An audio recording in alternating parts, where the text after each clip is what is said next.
Assalamualaikum warahmatullahi wabarakatuh. Perkenalkan, nama saya Putri Maharani Agustina, NPM 101201777, beserta rekan-rekan saya yaitu Perkenalkan, saya Rizky Febrianti Khairunisa dengan NPM 101200142 dari kelas C6 Manajemen. Saya Febitri Andini dari kelas C6 Manajemen dengan NPM 101200176.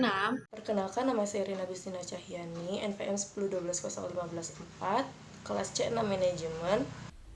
Nah, pada kesempatan kali ini saya akan membahas materi-materi yang telah diajarkan dan contoh-contoh soal serta jawabannya. Jadi jangan lupa tonton video ini sampai akhir ya. Bye-bye. Saya Rizky Febrianti Khairunisa. Di sini saya akan membahas mengenai rasio manajemen aset. Di sini ada laporan neraca dan laporan rugi dari PT Unyumen per tanggal 31 Desember 2021. Berikutnya di sini ada beberapa soal mengenai perusahaan tersebut. Untuk jawaban yang pertama, rasio perputaran aset yaitu dengan rumus penjualan dibagi dengan persediaan. Nah, dari perusahaan ini penjualannya yaitu dapat kita dilihat di sini. Untuk PT Unyumen ini penjualannya yaitu 4 juta dan untuk persediaannya ada 840.000. Maka dari itu penjualan 4 juta dibagi dengan 840.000 sama dengan 4,76 kali, di mana rata-rata rasio perputaran aset adalah 10,9. Jadi di sini dapat kita lihat bahwa perusahaan ini belum bisa untuk mengefisiensi dalam penggunaan asetnya. Yang kedua ada jumlah hari penjualan belum tertagih, di mana untuk rumusnya adalah piutang dibagi dengan penjualan per hari. Dapat dilihat di sini untuk piutang dari perusahaan PT Unyumen adalah 160.000, sedangkan untuk penjualannya di sini tertera 4 juta. Kan sedangkan di sini ditanya itu untuk per harinya. Maka penjualan 4 juta dibagi dengan 365 hari atau setahun. Maka hasilnya, nah ini untuk 4 juta dibagi 365 hari sama dengan 10,9. Maka hasilnya adalah 14,6 atau dapat kita bulatkan menjadi 15 hari. Untuk rata-rata industri dari jumlah hari penjualan belum tertagih adalah 36 hari. Nah, dapat dilihat di sini bahwa perusahaan ini adalah 15 hari. Itu membuktikan bahwa perusahaan ini sudah efisien dalam menggunakan asetnya. Yang terakhir ada rasio perputaran aset total, di mana rumusnya adalah penjualan dibagi dengan total aset. Di dalam data dapat dilihat bahwa penjualannya adalah 4 juta dibagi dengan jumlah total aset, yaitu 3 juta. Jadi 4 juta dibagi dengan 3 juta. Maka hasilnya adalah 1,3. Di mana di sini untuk rasio perputaran aset total rata-rata industrinya yaitu 1,8 kali. Itu membuktikan bahwa perusahaan belum efisien dalam menggunakan asetnya. Saya Putri Maharani, di sini saya akan menjelaskan EBITDA. Apa itu EBITDA? EBITDA adalah singkatan dari Earnings Before Interest, Taxes, Depreciation and Amortization, dan merupakan metrik yang digunakan untuk mengevaluasi kinerja operasi perusahaan. Dalam bahasa Indonesia, EBITDA adalah pendapatan sebelum bunga, pajak, depresiasi, dan amortisasi. Hal ini dapat dilihat sebagai wakil arus kas dari keseluruhan operasi perusahaan. Oke, rumus EBITDA di sini. EBITDA dihitung dari isi laporan laba rugi dengan menggunakan rumus sebagai berikut.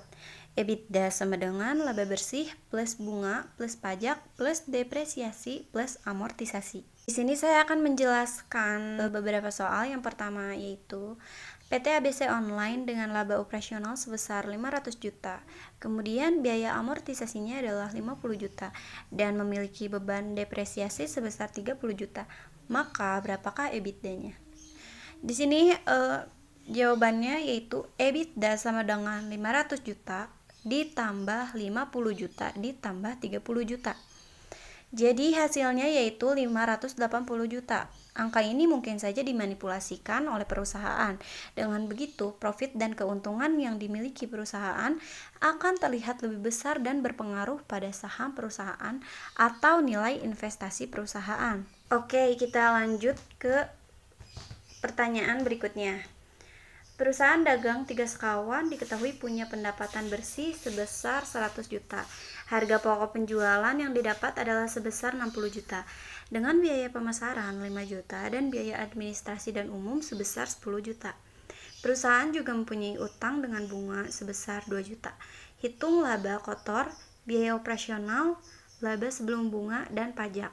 Nah, berdasarkan data-data berikut, maka bisa dihitung laba sebelum pajaknya adalah sebagai berikut. Rumus menghitung laba kotor. Laba kotor sama dengan penjualan bersih dikurangi harga pokok penjualan. Berarti 100 juta dikurang 60 juta sama dengan 40 juta. Rumus menghitung biaya operasional. Biaya operasional sama dengan biaya pemasaran ditambah biaya administrasi dan umum. Jadi 5 juta ditambah 10 juta sama dengan 15 juta. Rumus menghitung laba sebelum bunga dan pajak. Laba sebelum bunga dan pajak atau EBIT, laba kotor dikurangi biaya operasional.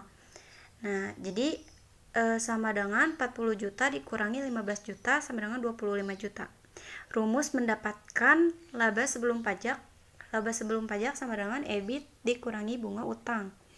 Jadi 25 juta dikurangi 2 juta sama dengan 23 juta. Jadi berdasarkan perhitungan tersebut, diketahui bahwa perusahaan dagang X mendapatkan laba sebelum pajak sebesar 23 juta. Saya Febitria Andini dengan NPM 101200176 dari kelas C6 Manajemen. Di sini saya akan menjelaskan tentang rasio profitabilitas. Rasio profitabilitas adalah suatu kemampuan perusahaan dalam menghasilkan laba atau keuntungan dalam periode waktu tertentu. Jenis-jenis rasio profitabilitas itu ada banyak, yang akan saya bahas hanya ada 2. Yang pertama ada margin laba operasional dan rasio pengembalian aset. Margin laba operasi yaitu perhitungan keuntungan murni atas kegiatan operasional perusahaan, yaitu proses penjualan yang telah dilakukan. Rumusnya ada laba sebelum pajak dan bunga atau EBIT dibagi dengan penjualan lalu dikali 100%. Ada contoh soalnya. Berdasarkan data keuangan PT Gudang Garam periode tahun 2020, hitunglah margin operasionalnya dengan rata-rata industri 10%. Bisa dilihat ya di gambarnya. Jawabannya, margin operasional sama dengan laba sebelum pajak dan bunga atau EBIT dibagi dengan penjualan dikali 100%. Laba sebelum pajak dan bunganya ada Rp4.938.174.000 dan penjualannya ada Rp53.654.639 dikali 100%, maka hasilnya adalah 9,2%. Jadi, dari hasil tersebut dikatakan bahwa perusahaan belum mampu secara efisien dalam mengelola kegiatan operasional dan penjualannya, karena 9,2 lebih kecil dari rata-rata industri perusahaan serupanya. Yang kedua ada rasio pengembalian aset, merupakan kemampuan untuk menilai presentasi keuntungan yang diperoleh perusahaan dalam mengelola asetnya. Rumusnya ada laba neto dibagi total aset dikali 100%. Contoh soalnya dapat dilihat, di sini diketahui total laba sebesar 10 juta rupiah dan total aset sebesar 50 juta. Kita hitung ROA-nya dengan rata-rata industri 9%. ROA sama dengan laba neto dibagi total aset dikali 100%. Laba netonya adalah 10 juta dibagi total aset 50 juta dikali 100%. Sama dengan 0,2 dikali 100% menjadi 20%.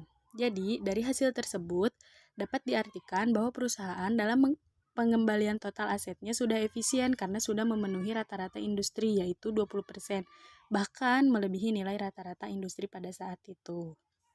Terima kasih. Rasio leverage.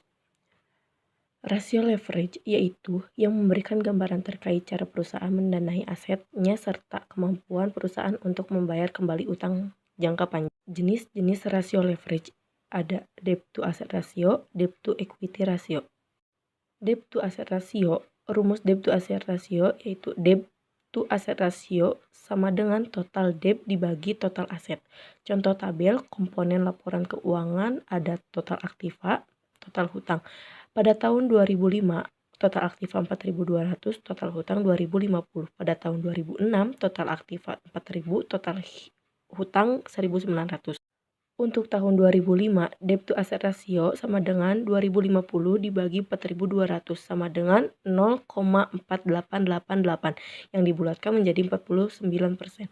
Jadi rasio ini menunjukkan bahwa 49% pendanaan perusahaan dibiayai dengan hutang untuk tahun 2005, yang artinya bahwa 100 pendanaan perusahaan 49 dibiayai dengan hutang dan 51 disediakan oleh pemegang saham. Untuk tahun 2006, debt to asset ratio sama dengan 1.900 dibagi 4.000 yang hasilnya 0,475 yang dibulatkan menjadi 48%. Jadi rasio ini menunjukkan bahwa 48% pendanaan perusahaan dibiayai dengan hutang untuk tahun 2005. Artinya setiap 100 pendanaan perusahaan 48 dibiayai dengan hutang dan 52 disediakan oleh pemegang saham. Standar rata-rata industri 35 debt to asset ratio pada tahun 2006 berada di bawah standar industri dan kondisi ini kurang baik. Perusahaan dibiayai hampir dari 10 hutangnya sehingga akan sulit bagi perusahaan untuk memperoleh pinjaman. Jika perusahaan bermaksud menambah hutang, maka perusahaan harus menambah ekuitasnya terlebih dahulu. Secara teoritis, apabila perusahaan likuidasi, perusahaan masih mampu menutupi utangnya dengan aktiva yang dimiliki. Debt to equity ratio. Rumus debt to equity ratio. Debt to equity ratio sama dengan total hutang atau debt dibagi ekuitas. Contoh tabel komponen laporan keuangan total hutang debt total ekuitas. Pada tahun 2005, total hutang 2050, total ekuitas 2.250. Pada tahun 2006, total hutang 1.900, total ekuitas 2.100. Untuk tahun 2005, debt to equity ratio 2050 dibagi 2.250 sama dengan 0,911 yang dibulatkan menjadi 91%. Untuk tahun 2006, debt to equity ratio sama dengan 1.900 dibagi 2.100 sama dengan 0,904 dibulatkan menjadi 90. Jadi bahwa perusahaan dibiayai oleh hutang sebanyak 91. Demikian pula untuk tahun 2006. Sekian materi yang dapat kami sampaikan. Maaf apabila ada kesalahan. Wabillahi taufiq wal hidayah. Wassalamualaikum warahmatullahi wabarakatuh.